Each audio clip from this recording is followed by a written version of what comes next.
Hello guys, আজ আমি তোমাদের সামনে নিয়ে এসেছি একটা কুলপির রেসিপি নিয়ে। মটকা কুলপি খুব ইজিলি বানিয়ে নিতে পারো বাড়িতে এই কুলপির রেসিপি। এটা হচ্ছে হোলির স্পেশাল কুলপি। তাহলে চলো দেখে নেওয়া যাক আজকের রেসিপিটি। এই জন্য আমি এখানে হাফ লিটার দুধ নিয়েছি। দুধটাকে একটা পাত্রের মধ্যে আমি ঢেলে নেব।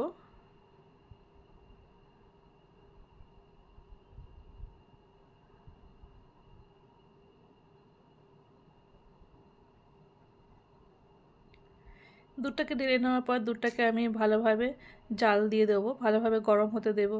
ভালোভাবে দুধটা যখন ফুটে উঠবে এর মধ্যে আমি স্বাদ মতন চিনি দেব। তোমরা যেরকম মিষ্টি পছন্দ করো সেইভাবে চিনি দেবে। চিনি দেওয়ার পর দুধটা ভালোভাবে ফুটিয়ে নেব। ফুটিয়ে নেওয়ার পর এর মধ্যে আমি এবারে অ্যাড করছি এলাচ গুঁড়ো। এলাচ গুঁড়ো দিয়ে দুধের সাথে ভালোভাবে মিশিয়ে নিয়ে আবার ভালোভাবে ফুটতে দেব।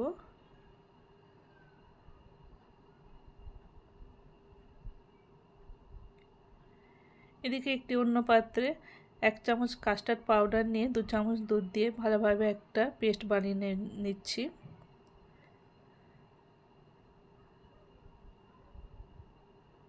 এরকম একটা পেস্ট বানিয়ে নেব কাস্টার্ড পাউডারে।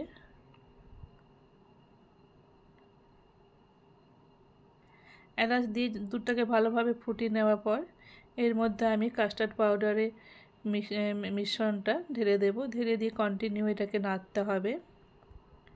এভাবে কন্টিনিউ নেড়ে দুধটাকে আমি ভালোভাবে ফুটতে দেব আবার, যতক্ষণ না ঘন হয়ে আসছে। এরপর আমি ওই দুধের মধ্যে দিচ্ছি বাদাম আর পেস্তা। কুলপিতে পেস্তা থাকলে ভীষণ ভালো একটা টেস্ট আসে, সবাই জানো।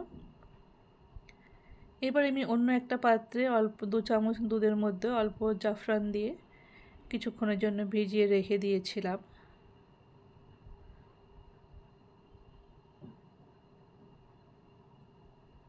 এবার দুধটা ঘন হয়ে এলে এর মধ্যে আমি দিয়ে দেব এই জাফরানের মিশ্রণটা।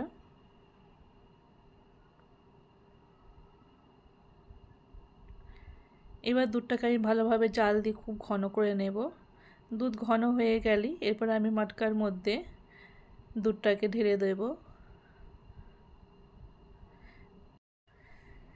দুধটা মটকার মধ্যে ঢেলে দেওয়ার পর এটাকে ঠান্ডা করে নেব। ঠান্ডা করে নেওয়ার পর এটাকে আমি ফ্রিজে 4-5 ঘন্টার জন্য জমতে দেব।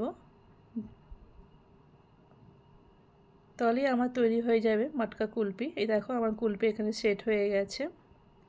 এটা হলো স্পেশাল কুলপি, মটকা কুলপি। ভীষণ সহজেই তৈরি হয়ে যায়। আশা করি তোমাদের রেসিপিটি ভালো লাগলো। ভালো লাগলে অবশ্যই একটা কমেন্ট করো আর শেয়ার করো। এই দেখো কি সুন্দর মটকা কুলপি আমার রেডি হয়ে গেছে। তাহলে আজ এই অবধি। আবার আমি চলে আসবো নতুন কোনো পর্বে নতুন কোনো রেসিপি নিয়ে। ওকে, বাই, টেক।